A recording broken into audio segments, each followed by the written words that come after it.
Friends, welcome back to our channel. तो इस video में हम कवर करेंगे question number 250 to question number 300। ठीक है, अब देखो क्या लिखा हुआ है। प्रख्यात स्वतंत्रता संग्राम सेनानी सिंगरौर के कर्तव्य स्थल जिले को चुनिए। तो क्या हो जाएगा? दुर्ग।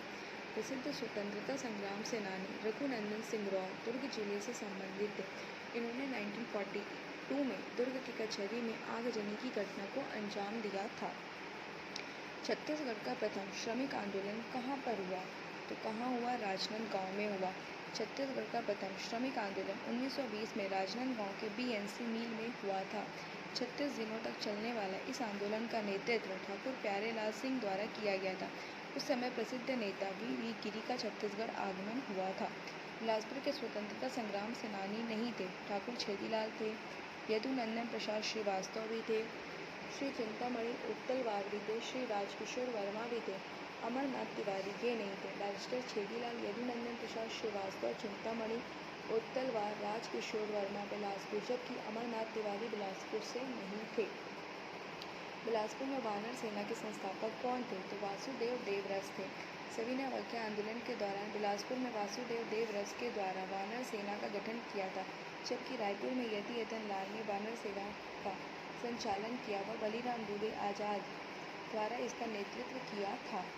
अब है क्वेश्चन नंबर 255। उस व्यक्ति को चुनिए जो पेशे से मूलतः वकील थे, परंतु वे एक अच्छे सेवक भी थे। इनमें से एक पुस्तक का नाम हॉलैंड का इतिहास, ठाकुर छेदीलाल। बिलासपुर के बैरिस्टर छेदीलाल एक वकील, स्वतंत्रता संग्राम सेनानी थे। हॉलैंड के स्वाधीनता का इतिहास इनकी प्रमुख रचना थी। अब गट्टा सिल्ली सत्याग्रह के नेता थे तो श्री मेघावाली और श्री जगताप।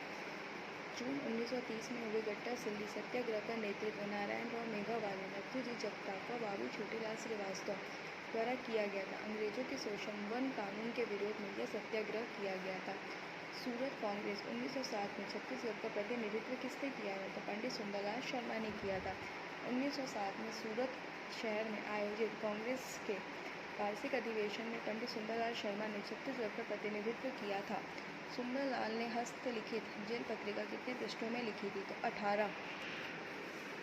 पंडित सुंदरलाल शर्मा द्वारा 1922 से 1923 में जेल से कृष्ण जन्मस्थली पत्रिका का प्रकाशन किया गया, जो 18 पृष्ठों की थी। ठीक है, रायपुर केस के प्रमुख हीरो थे श्री परसराम सोनी। परसराम सोनी अपने साथियों के साथ मिलकर रिवॉल्वर, बम, गोली आदि का निर्माण करना चाहते थे। एक साथी शिवनंद के मुखबिरी से सब गिरफ्तार कर लिए गए। इस घटना को रायपुर षड्यंत्र के नाम से जाना जाता है। अब 260। राजनांदगांव रियासत में सीपी कॉटन मिल्स की स्थापना के समय वहाँ के शासक कौन थे? तो बलराम दास थे। राजनांदगांव रियासत के शासक बलराम दास के सहयोग से इंग्लैंड के मैकविट ब्रदर्स ने 1890 में बीएनसी मिल्स की स्थापना की। सोना खान के नारायण सिंह को प्रथम बार कब गिरफ्तार कर जेल में डाला गया? अक्टूबर 1856। 1856 में बड़े अकाल के दौरान कसडोल के व्यापारी के गोदाम से अनाज लूटने के आरोप में अक्टूबर 1856 को पहली बार वीर नारायण सिंह को गिरफ्तार किया गया था। वे 10 महीने बाद वहां से फरार होने में कामयाब रहे थे। असहयोग आंदोलन के समय छत्तीसगढ़ में ऑनरेरी मजिस्ट्रेट के पद से त्याग पत्र देने वाला इनमें से कौन था? काजी शमशेर खान था। असहयोग आंदोलन के दौरान काजी शमशेर खान ने छत्तीसगढ़ में ऑनरेरी मजिस्ट्रेट के पद से त्याग पत्र दे दिया था। अब निम्न में से किसके साथ छत्तीसगढ़ के परसराम सोनी जी का नाम जोड़ा जाता है? तो सभी विकल्प सही है। रिवॉल्वर बनाने में भी थे, नेपाल बम या अग्नि बम बनाने, बुलेट या गोलियां बनाने और धुआं फैलाने वाले बम बनाने में। 1942 में परसराम सोनी अपने साथियों के साथ रिवॉल्वर, नेपा बम, बुलेट, धुआं बम आदि का निर्माण करना चाहते थे, पर एक साथी शिवनंदन की गद्दारी पर गिरफ्तार किए गए। यह घटना रायपुर षड्यंत्र के नाम से जाना जाता है। अब यहाँ पे पुष्प की अभिलाषा कविता छत्तीसगढ़ की किस जेल में लिखी गई थी? तो बिलासपुर में लिखी गई थी। माखनलाल चतुर्वेदी द्वारा 1921 में बिलासपुर की जेल में पुष्प की अभिलाषा कविता की रचना की गई।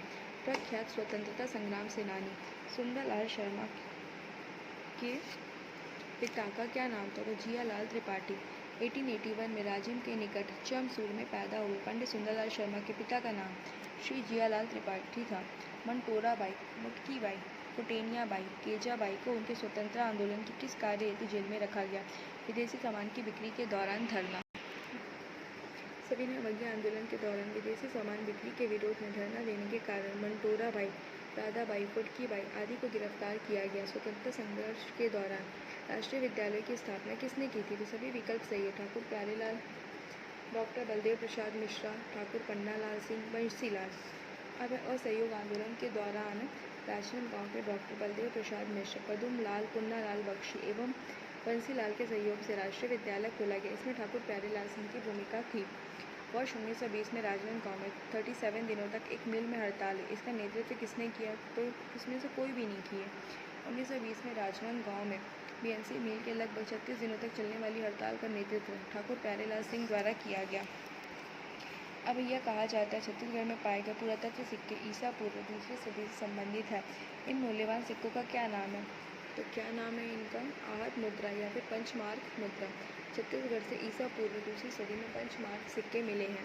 महात्मा गांधी ने छत्तीसगढ़ की कितनी बार यात्रा की थी? तो 2 बार की थी। 20 दिसंबर 1920 को गांधी जी का प्रथम छत्तीसगढ़ आगमन हुआ तथा 22 से 28 नवंबर 1933 तक गांधी जी दूसरी बार छत्तीसगढ़ आए।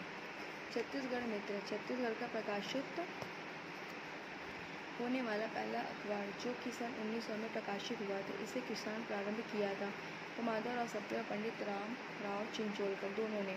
छत्तीसगढ़ मित्र छत्तीसगढ़ से प्रकाशित होने वाला पहला मासिक समाचार पत्र था जो 1900 में प्रकाशित हुआ तथा 1903 में आर्थिक अभाव व अंग्रेजों के विरोध के कारण बंद हो गया।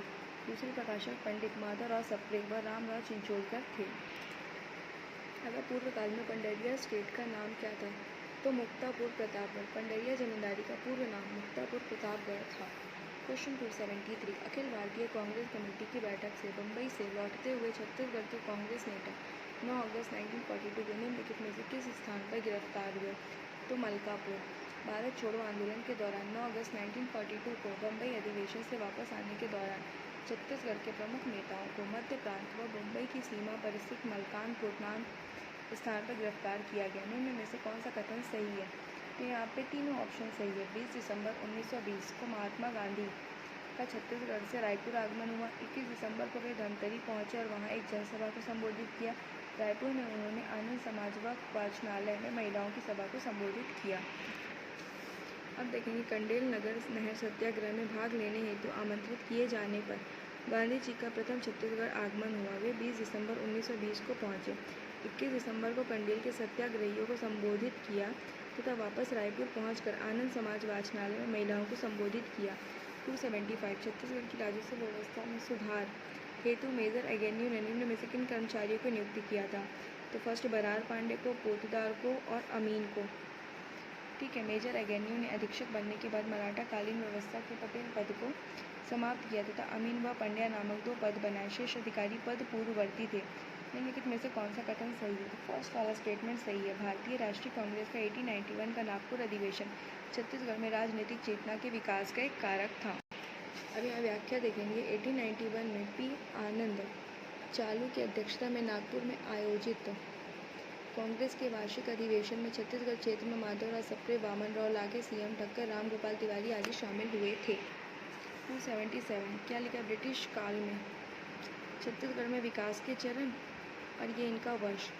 तो क्या है? फर्स्ट ग्रेट ईस्टर्न रोड का निर्माण कब हुआ? 1862 में। रुद्री बैराज का निर्माण 1912। छत्तीसगढ़ रेलवे बंगाल नागपुर रेलवे में विलय 1887। राजनांदगांव में बीएनसी मिल प्रारंभ 1897। अब 1862 में ग्रेट ईस्टर्न रोड का निर्माण किया गया। 1857 में छत्तीसगढ़ रेलवे का बंगाल नागपुर रेलवे में विलय कर दिया गया।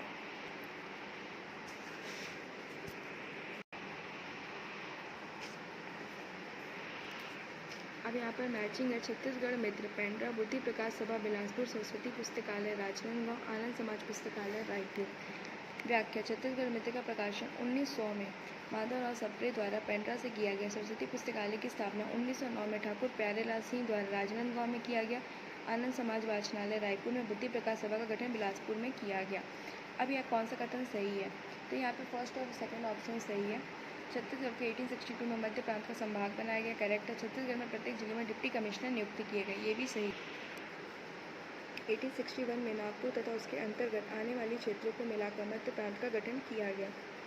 1862 में 5 संभाग बनाए गए जिसमें छत्तीसगढ़ एक संभाग था। इसमें रायपुर, बिलासपुर और संबलपुर जिले बनाए गए तथा प्रशासन हेतु प्रत्येक जिलों में डिप्टी कमिश्नर नियुक्त किए गए। अब है मैचिंग। तोदरी नवागांव 3 अगस्त 1930, मोह बना 2 जुलाई 1930, तमोरा सितंबर 1930, गट्टा सिल्ली जून 1930। प्रमुख जंगल सत्याग्रह निम्न थे: गट्टा सिल्ली जून 1930, मोह बना पौड़ी जुलाई 1930, तोदरी नवागांव अगस्त 1930, तमोरा जंगल सितंबर 1930, पौड़ी जंगल अक्टूबर 1930। अगर 282 कौन सी जोड़ी छत्तीसगढ़ का सामाजिक राजनीतिक संगठन एवं व्यक्ति सुमेलित है? तो समित्र मंडल राज्य 1906, पंडित सुंदरलाल शर्मा। ये बस सुमेलित है, बाकी कुछ नहीं है। पंडित सुंदरलाल शर्मा ने 1906 में राजिम में समित्र मंडल नामक संस्था की स्थापना की। धमतरी जिले में सर्वप्रथम राष्ट्रीय विद्यालय की स्थापना किसने की थी? बाबू छोटेलाल श्रीवास्तव। असहयोग आंदोलन के रचनात्मक कार्यक्रम के तहत धमतरी में बाबू छोटेलाल श्रीवास्तव के द्वारा राष्ट्रीय विद्यालय की स्थापना की गई। निम्नलिखित कथनों को पढ़कर सही उत्तर चुनिए। तो छत्तीसगढ़ के प्रशासन के लिए ब्रिटिश सुपरिंटेंडेंट की नियुक्ति की गई, करेक्ट है। सुपरिंटेंडेंट को नागपुर के रेसिडेंट के अधीन कार्य करना पड़ता था, ये भी करेक्ट है। रघुजी तृतीय के अव्यवस्थक होने के कारण 1818 से 1830 के मध्य नागपुर का शासन ब्रिटिश रेसिडेंट द्वारा चलाया गया, जो ब्रिटिश काल कहलाता था। इस काल में छत्तीसगढ़ के प्रशासन के लिए नागपुर रेसिडेंसी के अंतर्गत अधीक्षक नियुक्त किए गए थे। 285 विलय के बाद ब्रिटिश सरकार द्वारा छत्तीसगढ़ में निम्नलिखित सुधार किए गए: दीवानी एवं फौजदारी न्यायालय की व्यवस्था, प्रत्येक जिले में जिला पुलिस अधीक्षक की नियुक्ति, रायपुर में केंद्रीय जेल का निर्माण और रायपुर के डाकघर में पोस्ट मास्टर की पदस्थापना। अब व्याख्या: नागपुर राज्य का ब्रिटिश शासन में विलय के पश्चात अंग्रेजी शासन द्वारा अनेक सुधार किए गए, जैसे कि न्यायालय की स्थापना, पुलिस प्रशासन में सुधार हेतु पुलिस अधीक्षकों की नियुक्ति, केंद्रीय जेल की स्थापना, रायपुर में डाकघर बना, पोस्ट मास्टर की पदस्थापना। अब 286 निम्नलिखित में से कौन से सविनय अवज्ञा आंदोलन के दूसरे चरण में छत्तीसगढ़ में गतिविधि का नेतृत्व सुमेलित नहीं है? तो मार्च 1932 में दुर्ग में नमक कानून का उल्लंघन, घनश्याम सिंह गुप्त। तो ये वाला सुमेलित नहीं है, तो ये ऑप्शन हो जाएगा। 29 जनवरी 1932 में रायपुर में पेशावर दिवस, पंडित रविशंकर शुक्ल, करेक्ट है। फरवरी 1932 में रायपुर में वानर सेना का गठन, बलीराम आजाद, ये भी करेक्ट है। फरवरी 1932 में बिलासपुर में विदेशी वस्त्रों की दुकान के समक्ष धरना, ठाकुर छेड़ीलाल, ये भी करेक्ट है। अब यहाँ देखेंगे छत्तीसगढ़ में नमक कानून का उल्लंघन। गांधी जी के 12 अप्रैल 1930 को दांडी में नमक कानून तोड़ने के साथ ही प्रारंभ हो गया था। सविनय अवज्ञा आंदोलन का प्रथम चरण मार्च 1930 को स्थगित कर दिया गया था। अब सूची फर्स्ट है भारत छोड़ो आंदोलन में छत्तीसगढ़ की घटनाएं और ये व्यक्ति। तो रायपुर षड्यंत्र case Parasram Soni, Raipur dynamite case Ishwari Charan Shukla, दुर्ग जिला कचहरी में आगजनी रघुनंदन सिंगरौल और रायपुर में विद्यार्थी का जुलूस रणवीर सिंह शास्त्री। अब रायपुर षड्यंत्र केस के नायक परसराम सोनी थे, जो बम गोला आदि का निर्माण करना चाहते थे। बिलख नारायण अग्रवाल, ईश्वरी चरण शुक्ल आदि डायनामाइट से जेल के दीवार उड़ाना चाहते थे, जो रायपुर डायनामाइट कांड के नाम से जाना जाता। दुर्ग कोर्ट में लेकर लेटर बॉक्स उखाड़ने तथा आगजनी की घटना रघुनंदन सिंगरौल से संबंधित है, जबकि रणविजय सिंह भारतीय ने छात्रों की रैली का नेतृत्व किया था। अब यहाँ देखेंगे निम्नलिखित कथन को पढ़िए और सही उत्तर को चुनिए। तो यहाँ पे फर्स्ट छत्तीसगढ़ में 1917 में होम रूल लीग की शाखाएं खोली गई, करेक्ट है। छत्तीसगढ़ में केवल तिलकवादी होम रूल आंदोलन सक्रिय रहा, ये भी करेक्ट है। तो तिलक के होम रूल लीग का कार्य क्षेत्र मध्य भारत था, छत्तीसगढ़ की मध्य भारत का हिस्सा था, अतः यहाँ भी 1917 में होम रूल लीग की अनेक शाखाएँ स्थापित की गई। अब छत्तीसगढ़ में 1920 में हुए कंडेल नहर सत्याग्रह के निम्नलिखित नेता थे। कौन कौन से थे? पंडित सुंदरलाल शर्मा थे, छोटेलाल श्रीवास्तव थे, नारायण राव मेघावाले थे। अब यहाँ पे निम्नलिखित में से कौन सी जोड़ी छत्तीसगढ़ में भारत छोड़ो आंदोलन की घटना से संबंधित व्यक्ति सुमेलित नहीं है? तो 10 अगस्त 1942 को रायपुर में विद्यार्थियों का जुलूस, रणवीर सिंह शास्त्री, करेक्ट है। 2 अक्टूबर 1942 को बिलासपुर में विशाल जुलूस, भुवन भास्कर सिंह, करेक्ट है।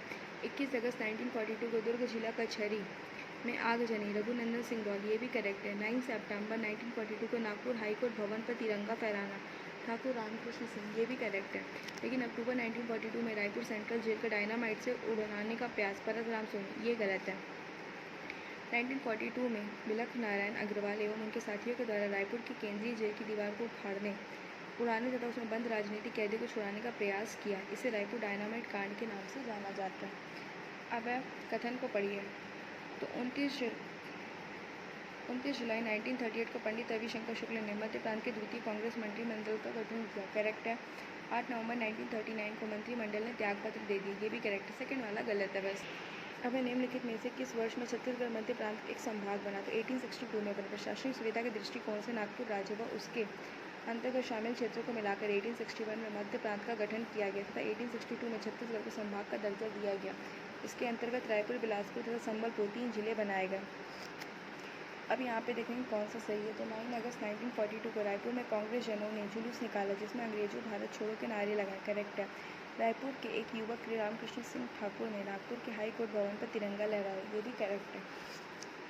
अब निम्न में से कौन सी जोड़ी घटना एवं एक्ट सुमेलित नहीं है। तो रायपुर के गांधी चौक में तिरंगा फहराना पंडित रविशंकर शुक्ल, ये वाला स्टेटमेंट गलत है, बाकी सब सही है। 15 अगस्त 1945 को नागपुर के सीताबर्डी किले में पंडित रविशंकर शुक्ल द्वारा तिरंगा फहराया गया। रायपुर के गांधी चौक में पवन राव लाखे के द्वारा, जबकि पुलिस लाइन में R.K. पाटिल ने तिरंगा फहराया। दुर्ग में घनश्याम सिंह गुप्त और बिलासपुर में राम गोपाल तिवारी ने तिरंगा फहराया था। यहाँ पे निम्नलिखित कथन को पढ़िए। तो 20 जून 1915 को रायपुर के टाउन हॉल में छत्तीसगढ़ के लगभग 300 मालगुजारों का सम्मेलन हुआ। जैसे ऑप्शन फर्स्ट ही करेक्ट है, वही लिखा हुआ। नागपुर के भोसला राज पर ब्रिटिश संरक्षण के अंतर्गत छत्तीसगढ़ में नियुक्त प्रथम सुपरिंटेंडेंट कैप्टन एडमंड। धमतरी में किस वर्ष राष्ट्रीय विद्यालय की स्थापना की गई। तो 1921। 1854 से 1861 छत्तीसगढ़ के प्रशासकीय इकाई उसका अधिकारी सुमेलित है। तो पोस्ट मास्टर लेफ्टिनेंट स्मिथ, ये करेक्ट है। 1870 से 1900 तक रायपुर जिले में निम्न में से कौन संगठित स्थापित हुए। तो literary and scientific association, Malini reading club, Chhattisgarh बाल समाज और कवि समाज, पूरा सही है। 300 निम्नलिखित में से किस कारण 1920 में कंडेल गांव में किसानों ने आंदोलन किया। तो किस कारण किया। नहर के उपयोग पर जोर मारा। ब्रिटिश शासन द्वारा धमतरी जिले के उत्तरी गांव में महानदी पर बांध व नहर निर्माण कर जल प्राप्त करने के लिए 10 वर्ष का अनुबंध अनिवार्य किया गया। किसानों द्वारा अनुबंध करने से इनकार करने पर उन पर जल चोरी का आरोप लगाया गया, जिसके विरोधी में कंडेल नहर सत्याग्रह किया गया था।